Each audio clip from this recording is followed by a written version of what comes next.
Two great mysteries dominate our lives, love and money. What is love is a question that has been endlessly explored in stories, songs, books, movies, and television. But the same cannot be said about the question, what is money? It's not surprising that monetary theory hasn't inspired any blockbuster movies, but it was not even mentioned at the schools most of us attended. For most of us, the question, where does money come from, brings to mind a picture of the mint printing bills and stamping coins. Money, most of us believe, is created by the government. It's true, but only to a point. Those metal and paper symbols of value we usually think of as money are indeed produced by an agency of the federal government called the mint. But the vast majority of money is not created by the mint. It is created in huge amounts every day by private corporations known as banks. Most of us believe that banks lend out money that has been entrusted to them by depositors. Easy to picture, but not the truth. In fact, banks create the money they loan, not from the bank's own earnings, not from the money deposited, but directly from the borrower's promise to repay.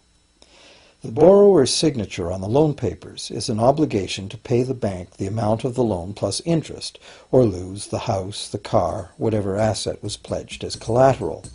That's a big commitment from the borrower. What does the same signature require of the bank? The bank gets to conjure into existence the amount of the loan and just write it into the borrower's account. Sound far-fetched? Surely that can't be true. But it is.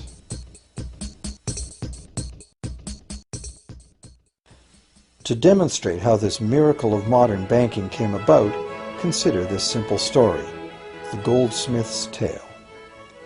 Once upon various times, pretty much anything was used as money. It just had to be portable, and enough people had to have faith that it could later be exchanged for things of real value, like food, clothing, and shelter. Shells, cocoa beans, pretty stones, even feathers have been used as money. Gold and silver were attractive, soft, and easy to work with, so some cultures became expert with these metals. Goldsmiths made trade much easier by casting coins, standardized units of these metals whose weight and purity was certified.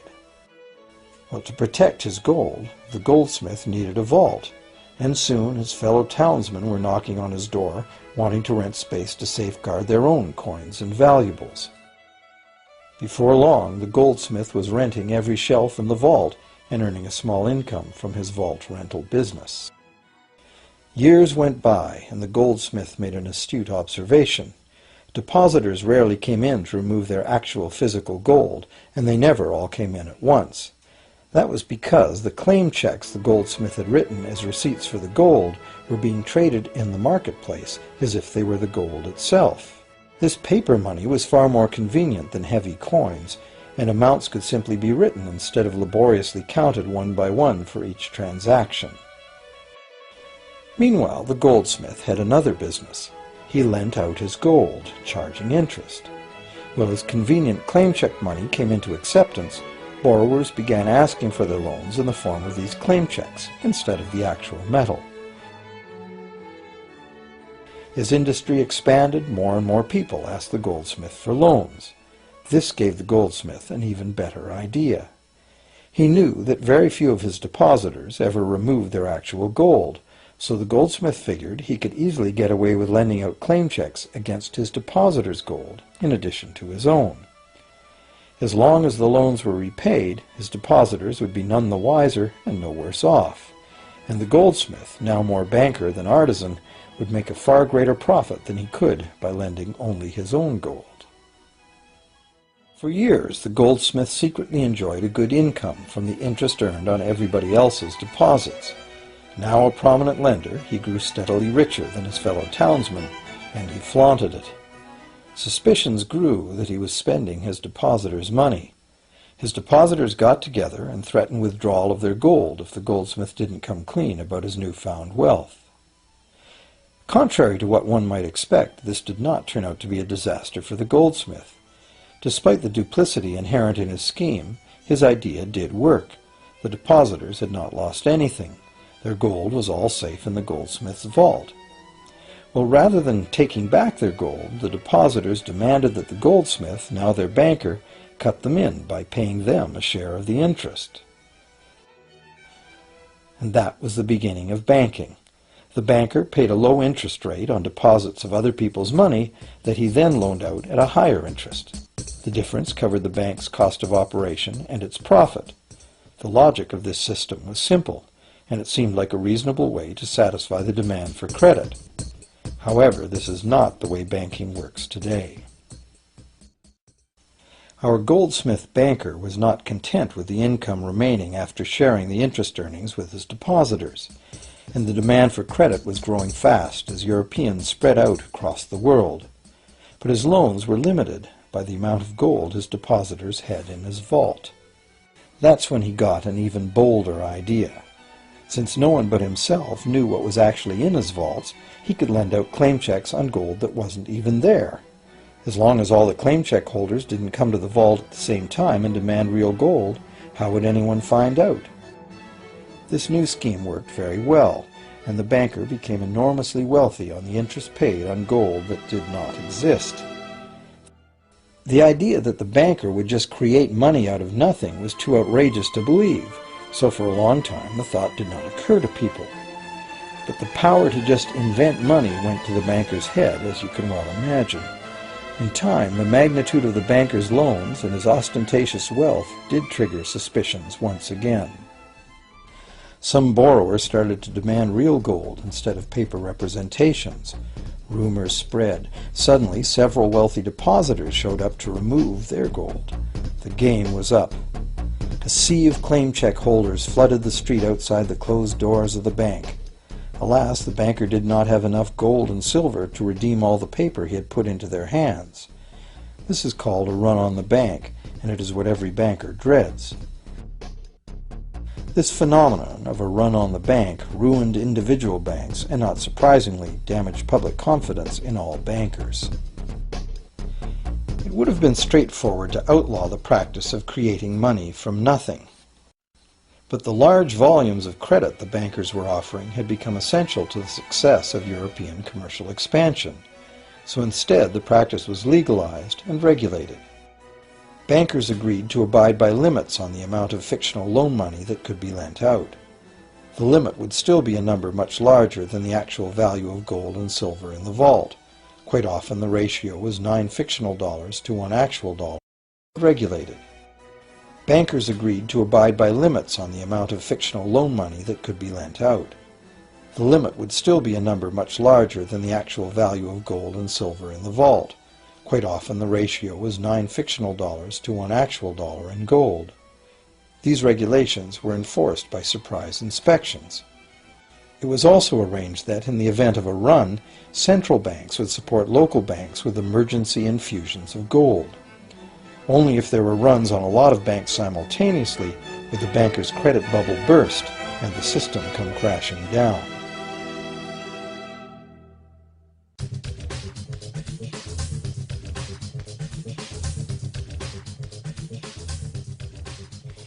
Over the years, the fractional reserve system and its integrated network of banks backed by a central bank has become the dominant money system of the world.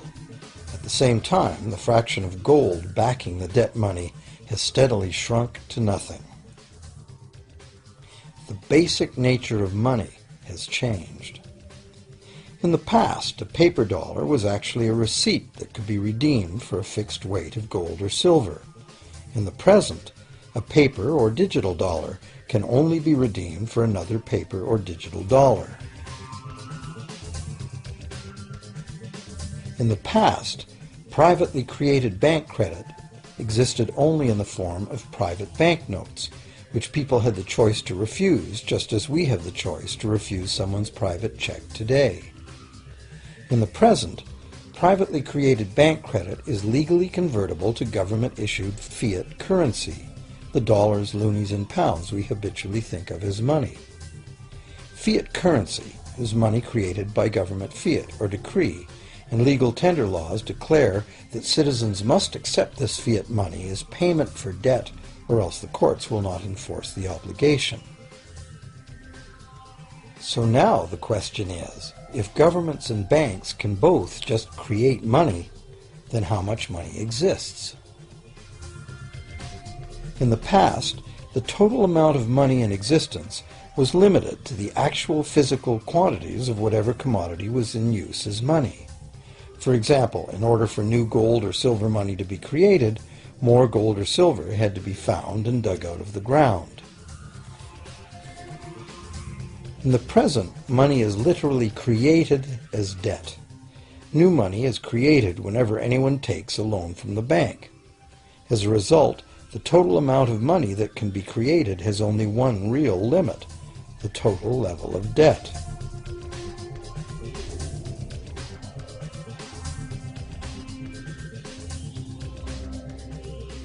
Governments place an additional statutory limit on the creation of new money by enforcing rules known as fractional reserve requirements. Essentially arbitrary, fractional reserve requirements vary from country to country and from time to time. In the past, it was common to require banks to have at least $1 worth of real gold in the vault to back $10 worth of debt money created. Today, reserve requirement ratios no longer apply to the ratio of new money to gold on deposit, but merely to the ratio of new debt money to existing debt money on deposit in the bank. Today, a bank's reserves consist of two things: the amount of government-issued cash or equivalent that the bank has deposited with the central bank, plus the amount of already existing debt money the bank has on deposit. To illustrate this in a simple way, let's imagine that a new bank has just started up and has no depositors yet. However, the bank's investors have made a reserve deposit of $1,111.12 of existing cash money at the central bank. The required reserve ratio is 9-to-1. Step 1.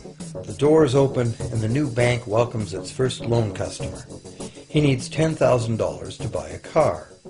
At the 9-to-1 reserve ratio, the new bank's reserve at the central bank, also known as high-powered money, allows it to legally conjure into existence 9 times that amount, or $10,000, on the basis of the borrower's pledge of debt. This $10,000 is not taken from anywhere. It's brand new money simply typed into the borrower's account as bank credit. The borrower then writes a check on that bank credit to buy the used car. Step 2.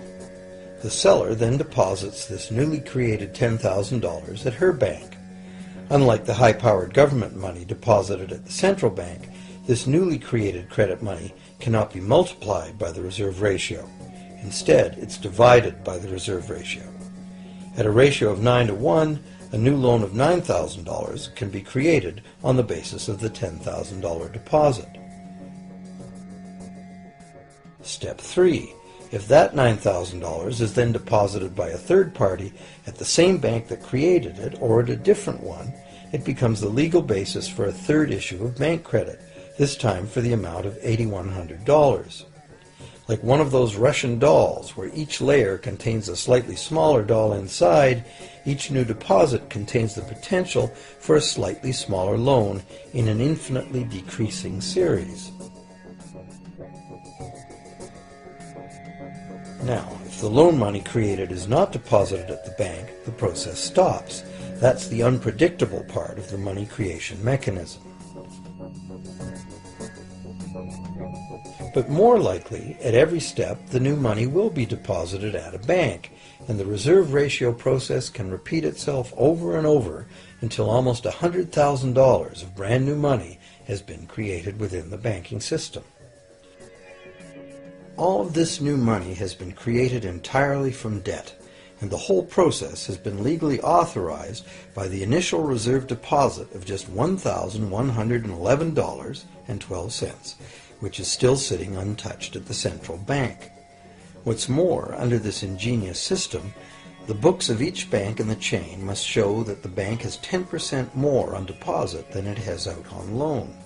This gives banks a very real incentive to seek deposits in order to be able to make loans, supporting the general but misleading impression that loans come out of deposits. Now, unless all the successive loans are deposited at the same bank, it cannot be said that any one bank got to multiply its initial high-powered money reserve almost 90 times by issuing bank credit out of nothing. However, the banking system is a closed loop. Bank credit created at one bank becomes a deposit in another, and vice versa.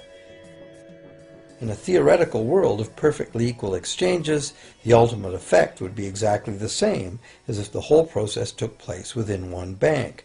That is, the bank's initial central bank reserve of a little over $1,100 allows it to ultimately collect interest on up to $100,000 the bank never had.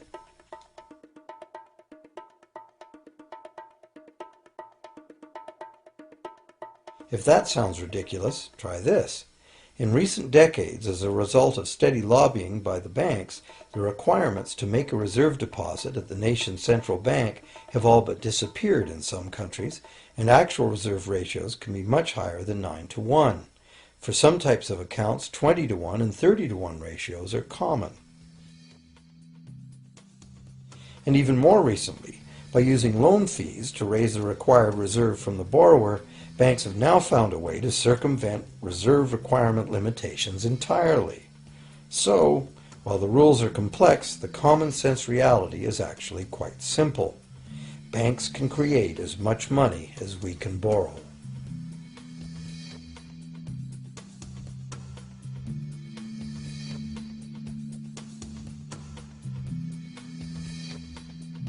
Despite the endlessly presented mint footage, government-created money typically accounts for less than 5% of the money in circulation. More than 95% of all money in existence today was created by someone signing a pledge of indebtedness to a bank.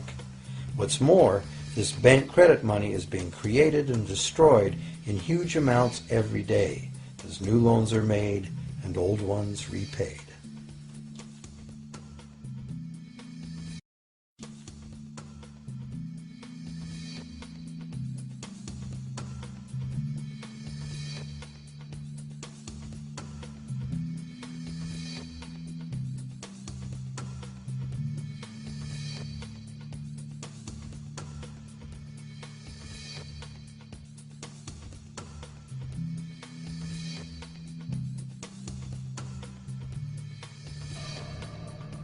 Banks can only practice this money system with the active cooperation of government.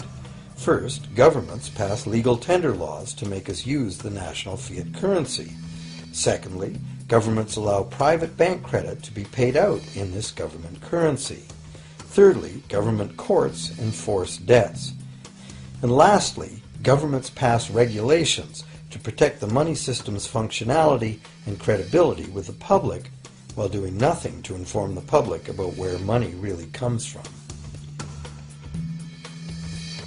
The simple truth is that when we sign on the dotted line for a so-called loan or mortgage, our signed pledge of payment, backed by the assets we pledge to forfeit should we fail to pay, is the only thing of real value involved in the transaction.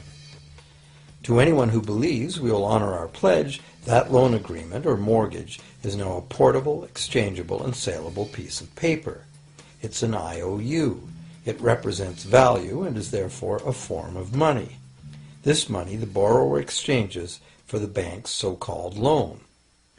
Now, a loan in the real world means that the lender must have something to lend. If you need a hammer, my loaning you a promise to provide a hammer I don't have won't be of much help. But in the artificial world of money, a bank's promise to pay money it doesn't have is allowed to be passed off as money, and we accept it as such.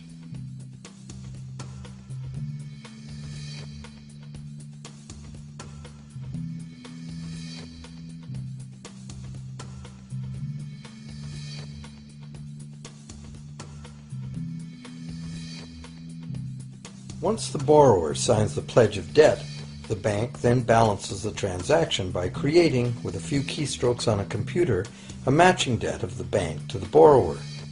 From the borrower's point of view, this becomes loan money in his or her account, and because the government allows this debt of the bank to the borrower to be converted to government fiat currency, everyone has to accept it as money.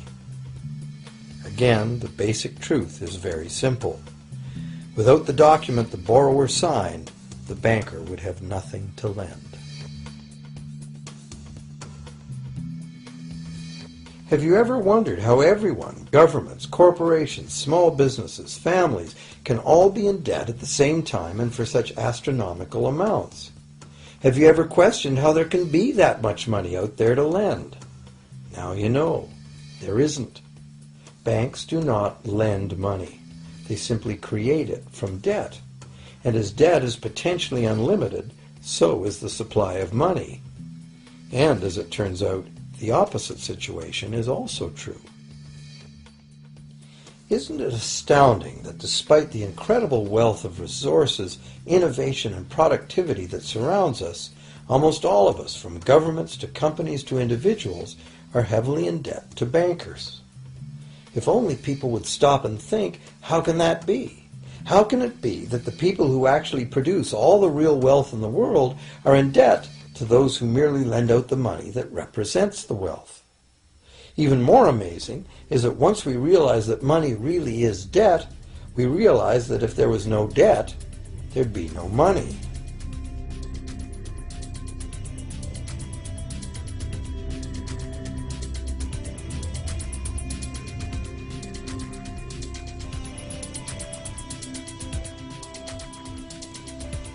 If this is news to you, you are not alone. Most people imagine that if all debts were paid off, the state of the economy would improve. It's certainly true on an individual level. Just as we have more money to spend when our loan payments are finished, we think that if everyone were out of debt, there would be more money to spend in general. But the truth is the exact opposite. There would be no money at all. There it is. We are totally dependent on continually renewed bank credit for there to be any money in existence. No loans, no money, which is what happened during the Great Depression. The money supply shrank drastically as the supply of loans dried up.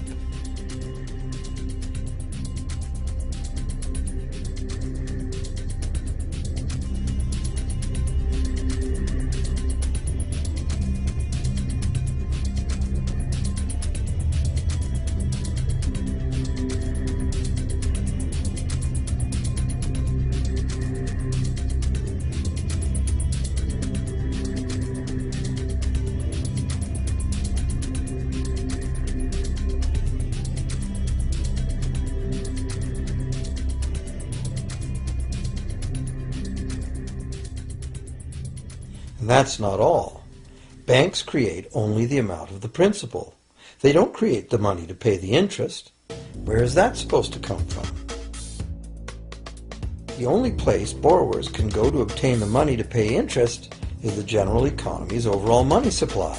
But almost all that overall money supply has been created exactly the same way, as bank credit that has to be paid back with more than was created. So everywhere there are other borrowers in the same situation, frantically trying to obtain the money they need to pay back both principal and interest from a total money pool which contains only principal.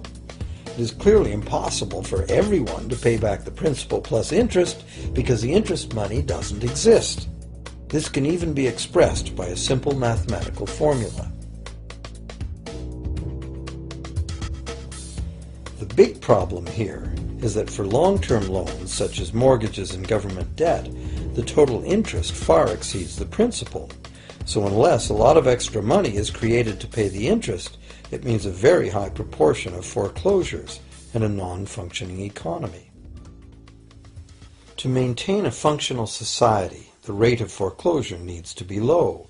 And so, to accomplish this, more and more new debt money has to be created to satisfy today's demands for money to service the previous debt.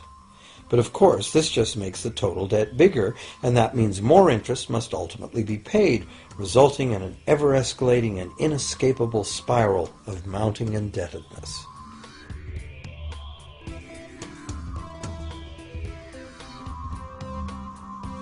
It is only the time lag between money's creation as new loans and its repayment that keeps the overall shortage of money from catching up and bankrupting the entire system. However, as the bank's insatiable credit monster gets bigger and bigger, the need to create more and more debt money to feed it becomes increasingly urgent. Why are interest rates so low? Why do we get unsolicited credit cards in the mail? Why is the U.S. government spending faster than ever? Could it be to stave off collapse of the entire monetary system? A rational person has to ask, can this really go on forever? Isn't a collapse inevitable?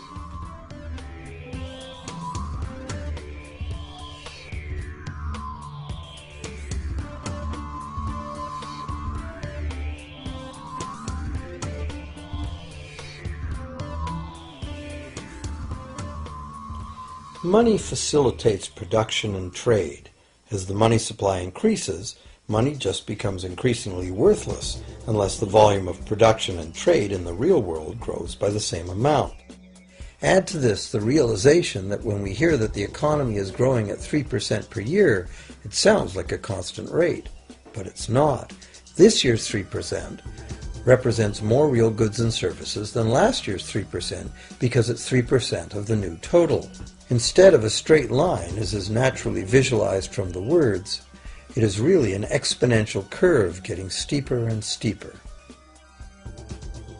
The problem, of course, is that perpetual growth of the real economy requires perpetually escalating use of real-world resources and energy.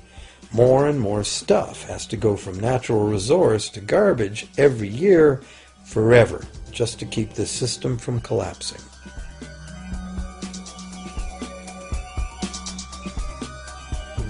What can we do about this downright scary situation?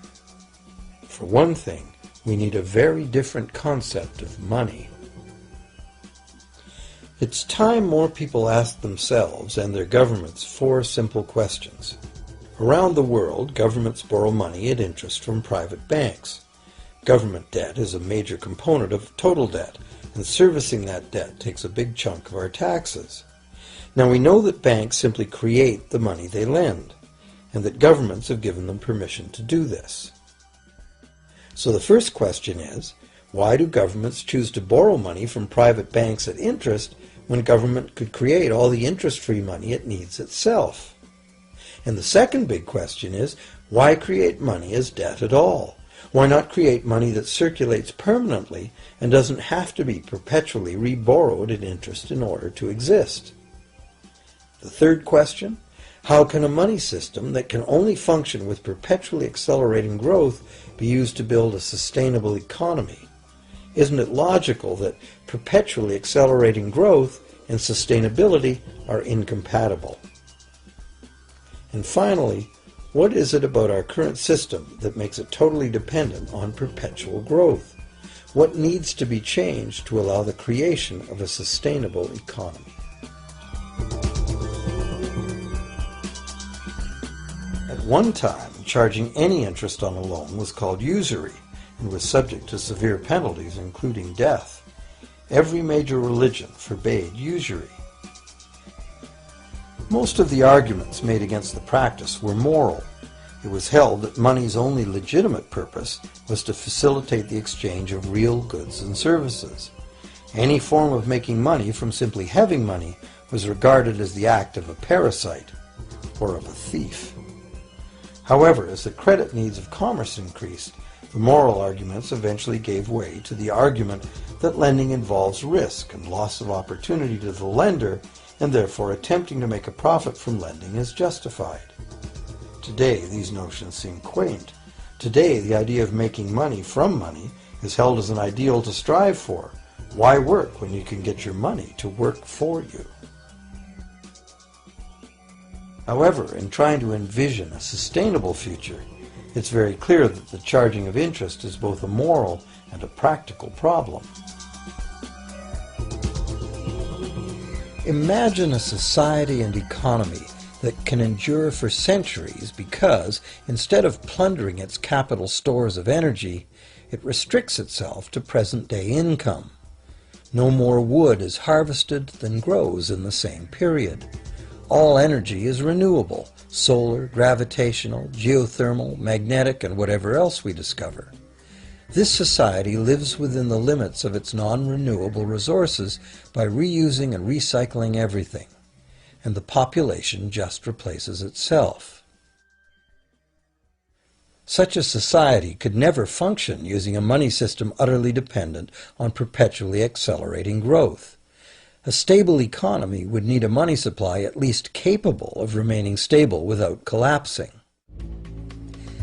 Let's say the total volume of this stable money supply is represented by this big circle. Let's also imagine that moneylenders must actually have existing money to lend. If some people within this money supply begin systematically lending money at interest, their share of the money supply will grow. If they continually re-loan at interest all the money that gets paid back, what's the inevitable result? Whether it's gold, fiat, or debt money doesn't matter. The moneylenders will end up with all the money. And after the foreclosures and bankruptcies are all filed, they'll get all the real property too. Only if the proceeds of lending at interest were evenly distributed among the population would this central problem be solved. Heavy taxation of bank profits might accomplish this goal, but then why would banks want to be in business? If we were ever able to free ourselves of the current situation, we could imagine banking run as a non-profit service to society, dispersing its interest earnings as a universal citizen dividend, or lending without charging interest at all.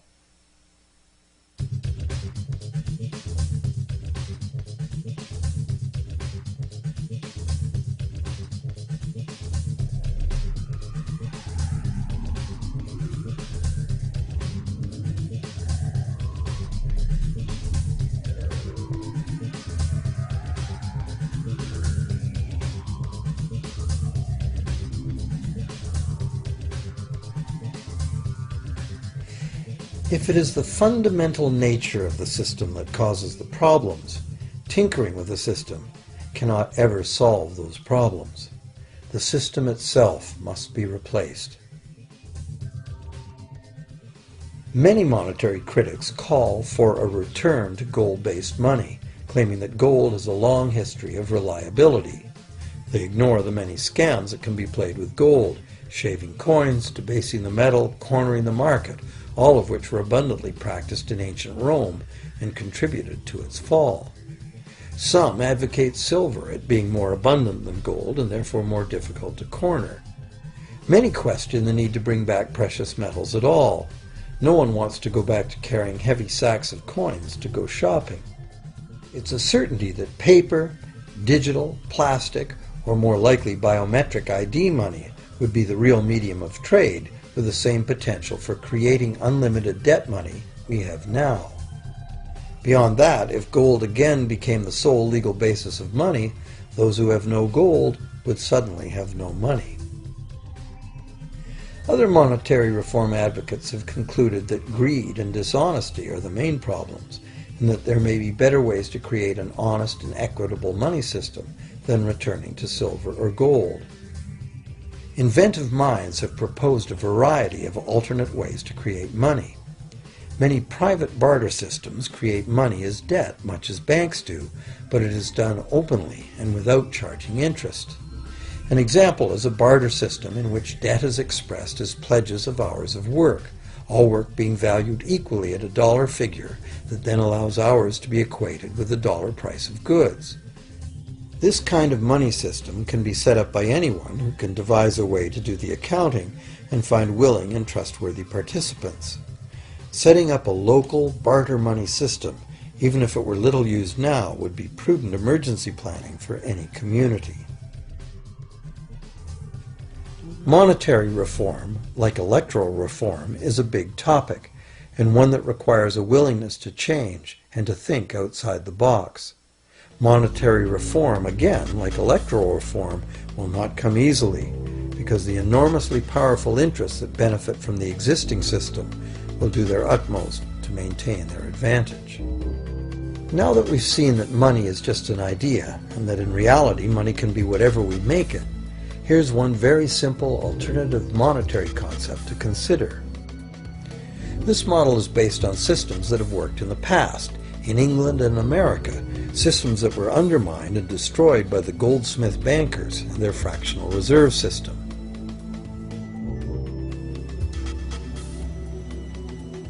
To create an economy based on permanent interest-free money, money could simply be created and spent into the economy by the government, preferably on long-lasting infrastructure that facilitates the economy, such as roads, railroads, bridges, harbors, and public markets.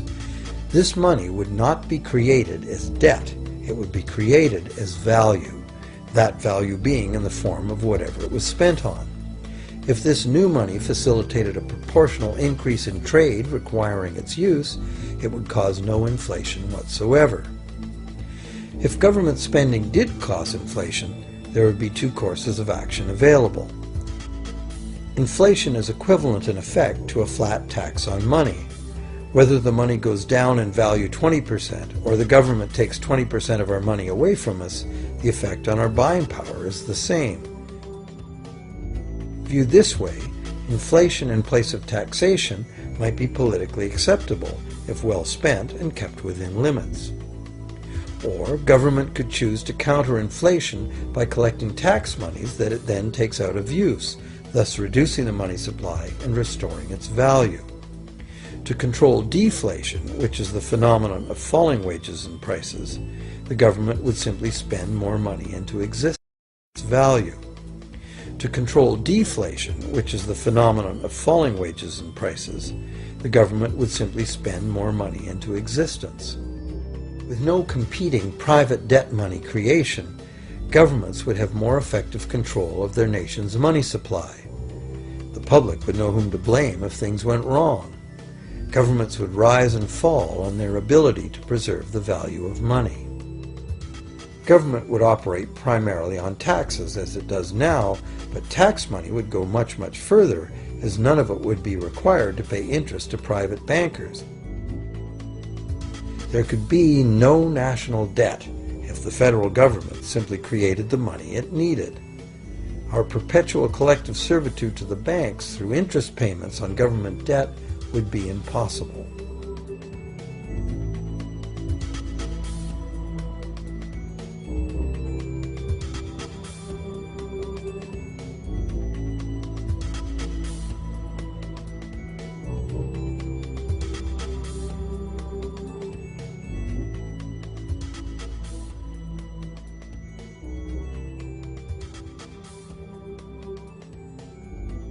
What we have been taught to believe is democracy and freedom has become in reality an ingenious and invisible form of economic dictatorship.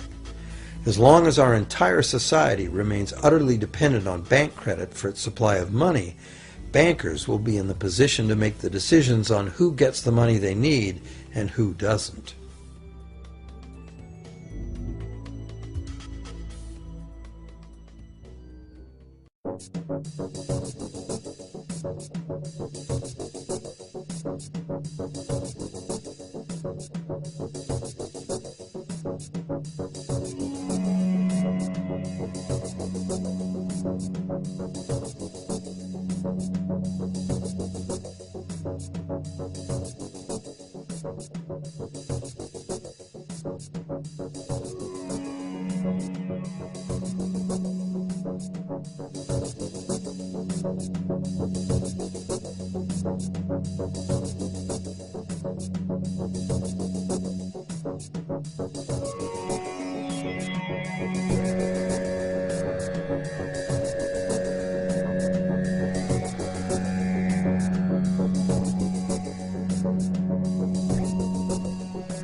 Few people are aware today that the history of the United States since the Revolution in 1776 has been, in large part, the story of an epic struggle to get free and stay free of control by the European international banks. This struggle was finally lost in 1913 when President Woodrow Wilson signed into effect the Federal Reserve Act, putting the international banking cartel in charge of creating America's money.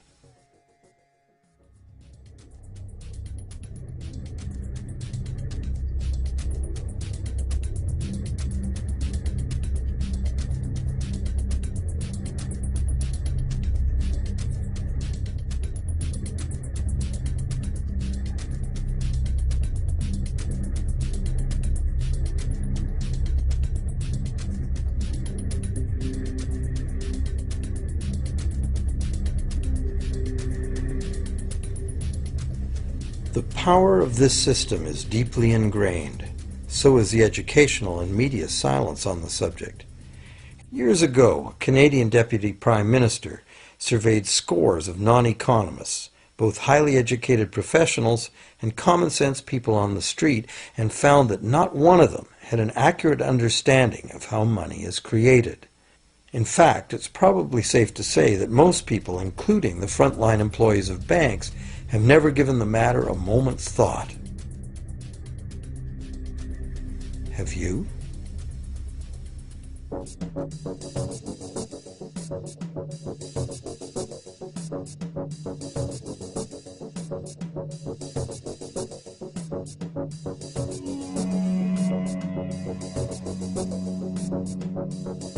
The modern money-as-debt system was born a little over 300 years ago, when the first Bank of England was set up with a royal charter for fractional lending of gold receipts at a modest ratio of 2 to 1. That modest ratio was just the proverbial foot in the door. The system is now worldwide, creates virtually unlimited amounts of money out of thin air, and has almost everyone on the planet chained to a perpetually growing debt that can never be paid off.